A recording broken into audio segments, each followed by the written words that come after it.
It's 5:52 a.m. A brand new warehouse worker is sitting in their car in a dark parking lot, staring at a huge building they've never been inside. They were told to start at 6. The doors are locked. There's no sign with instructions. No idea where to park, where to go, or who to ask for. By 6:15, they finally get inside, and it just gets worse.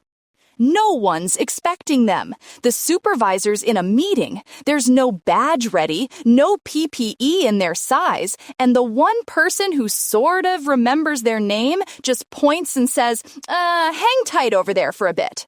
So they stand against a wall, feeling invisible for almost an hour while everyone else is moving fast and clearly knows what they're doing.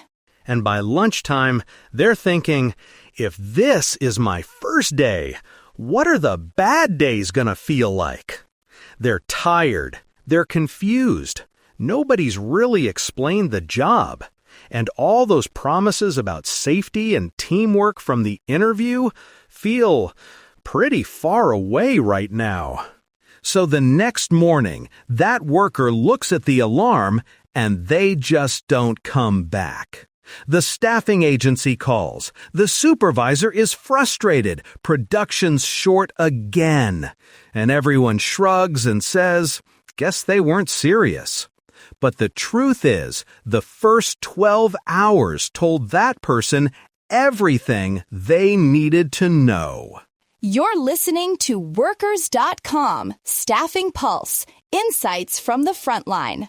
I'm Jennifer, Personnel Manager and longtime industrial staffing nerd in the best possible way.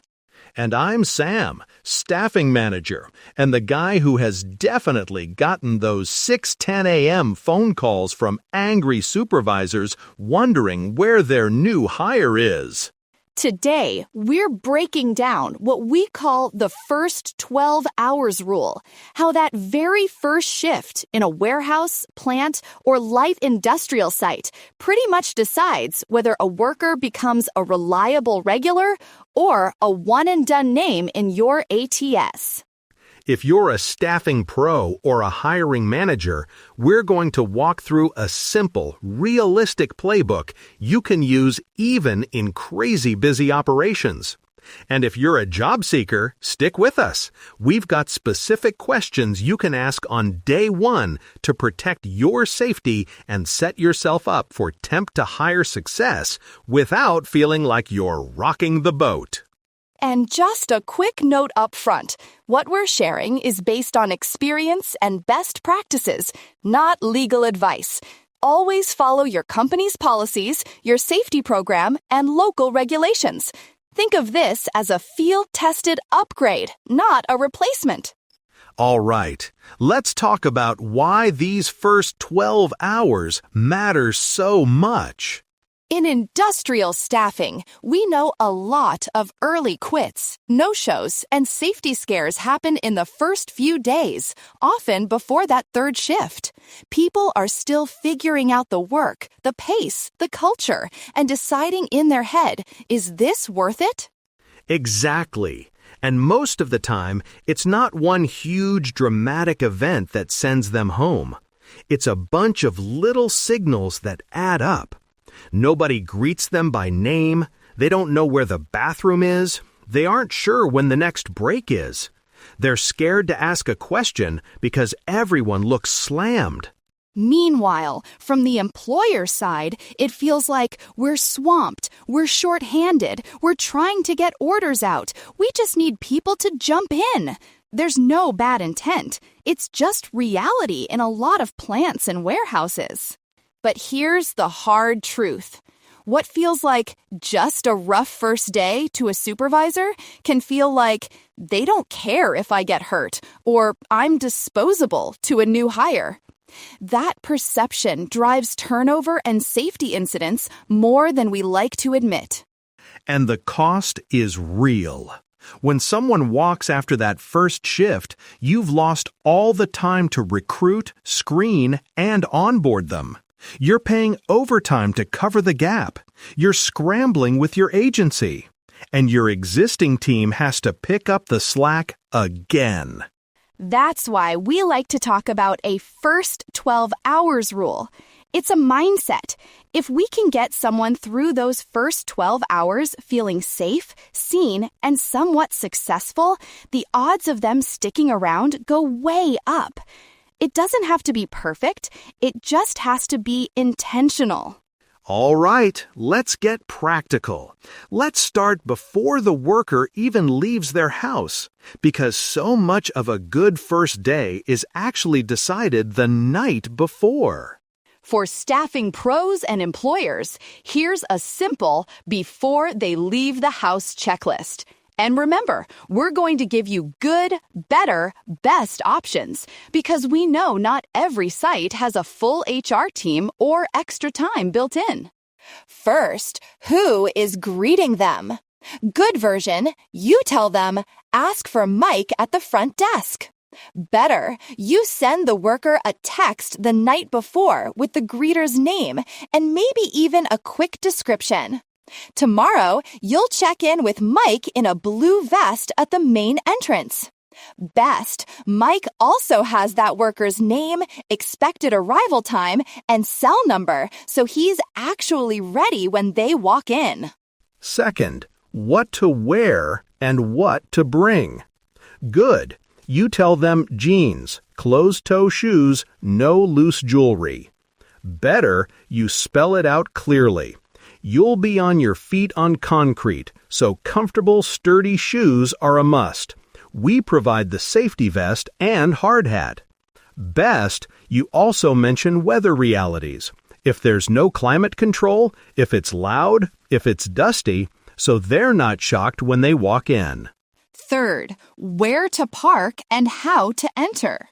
Good, give the address. Better, tell them. Employees park in the back lot and enter through door C, plus what the building actually looks like. Best, you attach a simple map or photo in a text or email, especially for big campuses or multiple entrances. That one small step cuts down on late arrivals and panicked "I'm lost" calls a lot more than people realize. Fourth, who to call if they're lost or running late. Good, they have the staffing office number. Better, they have a direct line for either their recruiter or the on-site contact. Best, both the worker and the supervisor know that if there's a hiccup, flat tire, can't find the dock, there's a judgment-free way to communicate quickly, not just a no-call, no-show mark. And finally, what time to arrive and what that first 15 minutes will look like. Good. Be there at 6 a.m. Better, arrive at 5:45. You'll spend the first 15 minutes checking in and getting your gear. Best, you also set the tone. Those first few minutes are slower and focused on safety and questions. Don't worry, we won't just throw you straight onto a machine. That alone can lower first day anxiety dramatically. So that's the pre-shift. Now the worker actually arrives at the site. Let's walk through the first 30 minutes on site and what a solid first shift script can sound like. In our ideal, but still realistic version, someone greets them by name. Even if that's just, "Hey, you must be Jordan. First day with us? I'm Mike. Glad you're here." That simple, personal acknowledgement changes the whole feeling. Then you move into a quick welcome and mini tour. It doesn't have to be a huge production. Something like, "Let me show you the basics. This is where you clock in. Bathrooms are here. Break room's here. If there's an emergency, exits are there and there." You're orienting them so they're not wandering around guessing. Next is the safety briefing. This part is non-negotiable. Even if you're slammed, this is where you protect people and protect your business. Good. You cover PPE, basic hazards, and who to report issues to. Better, you ask them to repeat back a couple key points. Where's your eye wash station? Who do you tell if you get hurt? Best, you also ask a simple question. What kind of work have you done before, and is there anything you're not comfortable with? Yeah, that one question can surface so much. You find out they've never used a pallet jack, or they're recovering from a shoulder injury before they're in a risky spot. It's not about grilling them, it's about aligning the work with reality. Then, introductions. At minimum, they should know who their immediate supervisor is and who they'll be working next to most of the day. This is where a simple line helps. You'll be with Mariah today. She's your go-to. If you're not sure about something, ask her first. That "you'll be with Maria today" moment is huge. It reduces that floating, lost feeling. And from a staffing perspective, when we hear that there's a clear shadow or buddy system, we know the odds of that worker staying and staying safe are better. Then clarify the work for the first part of the shift. Something like, for the first couple of hours, you're just going to focus on labeling and packing on this line. We'll keep the pace slower while you learn. Your job is to ask if something doesn't make sense. That tells them you're not expected to be perfect, but you are expected to speak up. All right, so they're in motion. Let's zoom out and talk about designing a first day that ends well, because the way you close that first shift might be the single most underrated retention tool out there. I always start with a simple question for sites. Have you actually defined what a good first day looks like? Not in a policy binder, but in plain language anyone on the floor would understand. For example, you might say, a good first day means you went home safe. You know where to go and who to talk to tomorrow. And you've done one task enough times to feel like, okay, I can do this. That's it. It's not about hitting quota on day one. From there, set expectations for pace and breaks early. A simple script. Today, we're going to focus more on learning the right way than on speed. You'll get a 15-minute break at 9:30 and lunch at 12. If you're ever not sure when the next break is, just ask me. When people know there's a rhythm, they can push through the hard moments. Now, the end of shift huddle. Good. The supervisor at least checks in before they bolt. Hey, thanks for your work today. See you tomorrow? Better. They give one specific piece of feedback. You picked up the labeling really quickly. Nice job staying focused, even when it got repetitive. Best. They also ask 2 questions. Any questions now that you've seen the job? Anything we can do to make tomorrow smoother for you? That little bit of feedback and future focus does 2 things. It gives the worker a reason to feel proud. I did something right today. And it plants a seed that there is a tomorrow. They're not walking out wondering if they even did okay. And from the staffing side, if the site can give us a 30-second heads up after that first day, hey, Jordan was on time, asked good questions, we'd like to keep them on the line. We can reinforce that. We can text Jordan and say, supervisor said you did a great job today. Let's keep it going tomorrow. Which brings us to first week follow-through. The first 12 hours rule doesn't stop at the punch clock on day 1. It just sets the tone. Those next few days are where you either confirm that good first impression or undo it. Light touch check-ins are your friend here. We're not talking about hour-long meetings. Think, a quick conversation at the start or end of a shift, and 1 or 2 short check-ins between the supervisor and the staffing partner. From the supervisor side, that might sound like, hey, you've been here a couple of days now. How's the pace? Anything you're still unsure about? You're listening for warning signs, constant confusion, obvious fatigue, body language that says they're overwhelmed. From the staffing side, we're looking at attendance patterns. Did they suddenly show up late on day 3? Did they mention transportation issues? Do they sound hesitant when we ask how it's going? Those are early flags we can address before they turn into a no-call, no-show. And again, let's do good, better, best.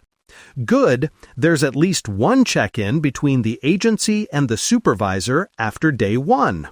Better, there's a brief check-in after day 1 and again after the first week. Best, the site and the agency have a standing, predictable rhythm, maybe a 10-minute huddle once a week, where new start feedback is always on the agenda. The goal is to catch a mismatch early and fix what you can. Maybe this person is better suited for a different line, a different shift, or a slightly different task. It is much cheaper to shift a good worker than to start over from scratch. All right, let's flip the lens. If you're a job seeker walking into a new warehouse or plant, what can you do on your side of the first 12 hours rule? First, I want to say this clearly. It is okay to want safety, clarity, and respect on day 1. You are not being difficult for asking basic questions. The key is how you ask them. Here are a few simple phrases you can keep in your back pocket. 1. Who am I shadowing today? You can say it with a friendly tone. Hey, just so I'm clear, who am I shadowing today if I have questions? That gently nudges the supervisor to assign you a go-to person without sounding demanding. Another one. What does a good first day look like here? You might say, I want to make sure I'm meeting expectations. What does a good first day look like for someone in this role? Now they have to actually tell you what they're looking for, instead of you guessing and stressing all day. For safety, a powerful but respectful line is, who do I talk to if I don't feel safe doing something? You can frame it positively. I'm really glad to be here, and I want to do things the right way. If I ever don't feel safe doing something, who should I talk to? You're signaling you care about doing good work, and you're not going to quietly take risks. If things feel chaotic, you can use a grounding question like, can you walk me through the steps one more time? Or, can I watch someone do this once more before I try it? Most experienced operators would rather take 2 extra minutes to show you than deal with an injury or a big quality mistake. Now, let's talk about a few behaviors that quietly build trust and open those temp-to-hire doors. None of this is about being perfect. It's about being coachable and consistent. Show up a little early on day 1 and 2, even 10 or 15 minutes. Use that time to find your spot, get your bearings, and show that you're taking this seriously. In industrial work, reliable attendance is a huge trust builder. Second, when you're not sure, ask. Then repeat back what you heard. For example, so just to repeat, I'm stacking these with the labels facing out and wrapping after every third pallet, right? That shows you're paying attention and trying to get it right. Supervisors remember that. Third, end your day with a simple, professional checkout. Something like, thanks for today. Is there anything I should do differently tomorrow? You're inviting feedback. You're telling them, I plan on being here. That's how temp assignments quietly turn into full-time offers over time. And if the site feels disorganized, use your staffing agency. Reach out to your recruiter and say, I like the work, but I'm not sure who I'm supposed to go to with questions. Or, I'm worried about safety around this one task. A good agency wants to hear that and help fix it, not punish you for speaking up. All right, let's pull this together with a quick, rapid recap of the first 12 hours rule and your top 3 actions, whether you're an employer, a staffing pro, or a job seeker. Big idea number 1. The first 12 hours set the story in a worker's head. If those hours feel safe, organized, and human, you massively improve retention and reduce accidents. If they feel chaotic and indifferent, you lose people fast, and it's expensive. Big idea number 2. Small, realistic steps beat big, perfect plans. A named greeter, a 2-minute safety brief with repeat back, a clear buddy for the day, and a short end-of-shift huddle. Those are doable even in busy operations, and they make a huge difference. Big idea number 3. Everyone has a role. Employers and supervisors own the structure, a simple first day script, and quick check-ins that keep people safe and informed. Staffing pros own the prep and the follow-through. Job seekers own their voice, asking clear, respectful questions and showing up in a way that builds trust. Thanks for spending a few minutes with us here on Workers.com Staffing Pulse. Until next time, let's dive into those first 12 hours and make them count for you and for your workforce.